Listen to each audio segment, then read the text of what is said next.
Assalamualaikum warahmatullahi wabarakatuh. Selamat pagi semuanya.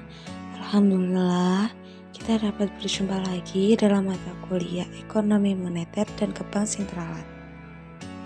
Kami dari kelompok 7 akan menjelaskan materi mengenai penawaran uang.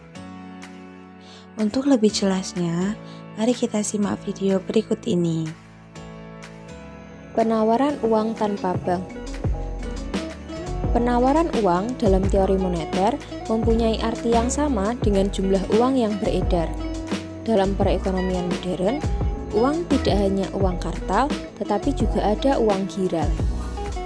Uang kartal adalah uang yang diterbitkan bank sentral sebagai alat pembayaran dalam transaksi sehari-hari. Sedangkan uang giral adalah uang yang dikeluarkan oleh bank umum berupa surat berharga yang sewaktu-waktu dapat digunakan sebagai alat pembayaran. Penawaran uang adalah jumlah uang yang beredar di masyarakat. Mata uang dalam peredaran adalah mata uang yang telah dikeluarkan dan diedarkan oleh bank sentral. Mata uang tersebut terdiri atas uang kertas dan uang logam. Standar uang yang biasa digunakan ada dua macam, yaitu standar kertas dan standar logam.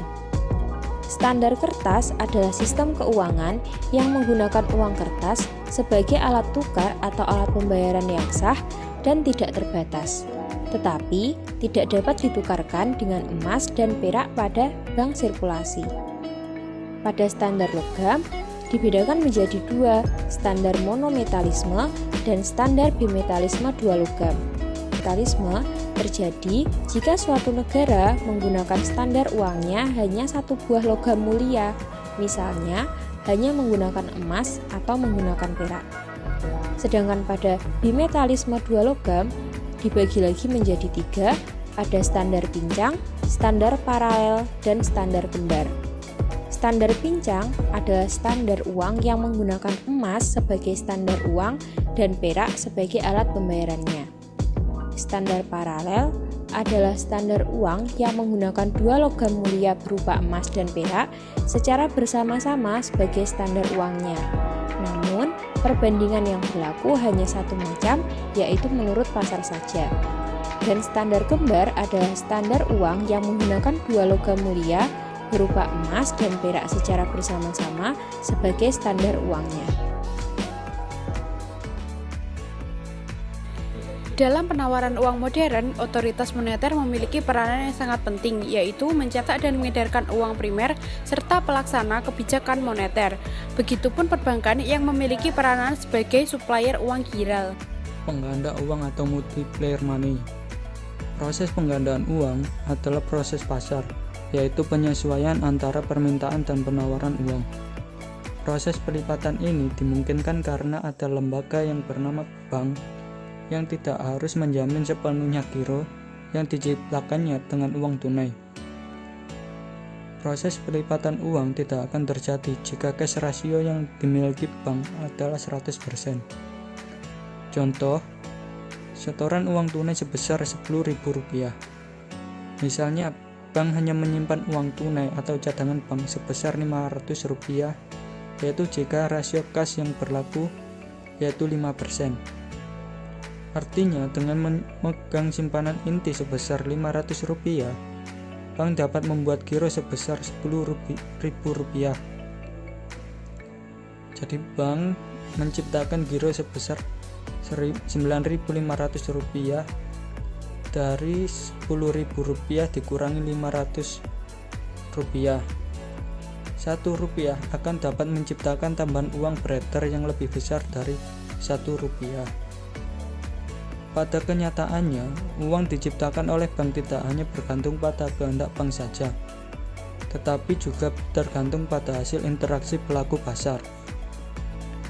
Rumus pengganda uang sama dengan 1 ditambah rasio currency drain dibagi rasio cadangan wajib ditambah rasio currency drain, atau MM sama dengan M besar per H besar sama dengan C ditambah D ditambah QM dibagi C ditambah R, di mana MM yaitu money multiplier atau angka pengganda uang, M besar yaitu jumlah uang beredar, H besar yaitu rasio reserve deposit, C adalah uang kartal, D adalah uang viral, R adalah cadangan bank, VM adalah uang kuasi.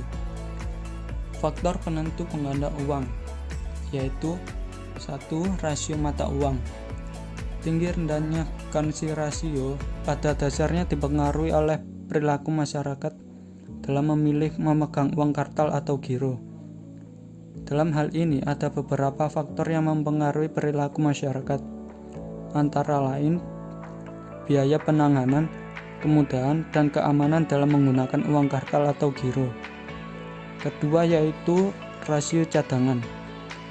Dalam pelaksanaan operasional kegiatan bank, jumlah kas yang dicadangkan secara total sebenarnya sulit untuk dihitung. Hal ini dikarenakan jumlah cadangan terdiri dari dua komponen, yaitu komponen yang jumlahnya tetap. Komponen pertama yang diperkirakan jumlahnya secara pasti dikenal dengan cadangan resmi atau legal reserve. Sedangkan komponen kedua adalah kelebihan cadangan. Penentu penawaran uang. Ada beberapa faktor yang mempengaruhi suatu penawaran uang, yaitu yang pertama, kebijakan moneter bank sentral. Kebijakan ini bertujuan mencapai dan mempertahankan kestabilan nilai mata uang. Selain itu juga melakukan pengaturan pada persediaan uang negara, mengendalikan inflasi, dan berperan dalam mengatur jumlah uang yang beredar atau penawaran uang.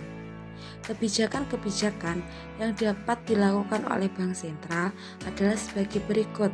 Yang pertama, tingkat diskonto. Yang kedua, operasi pasar terbuka. Yang ketiga, kebijakan rasio cadangan wajib. Yang keempat, penetapan suku bunga acuan. Yang kelima, imbauan moral. Faktor-faktor yang lainnya adalah tingkat pendapatan masyarakat, tingkat harga, gaya hidup masyarakat.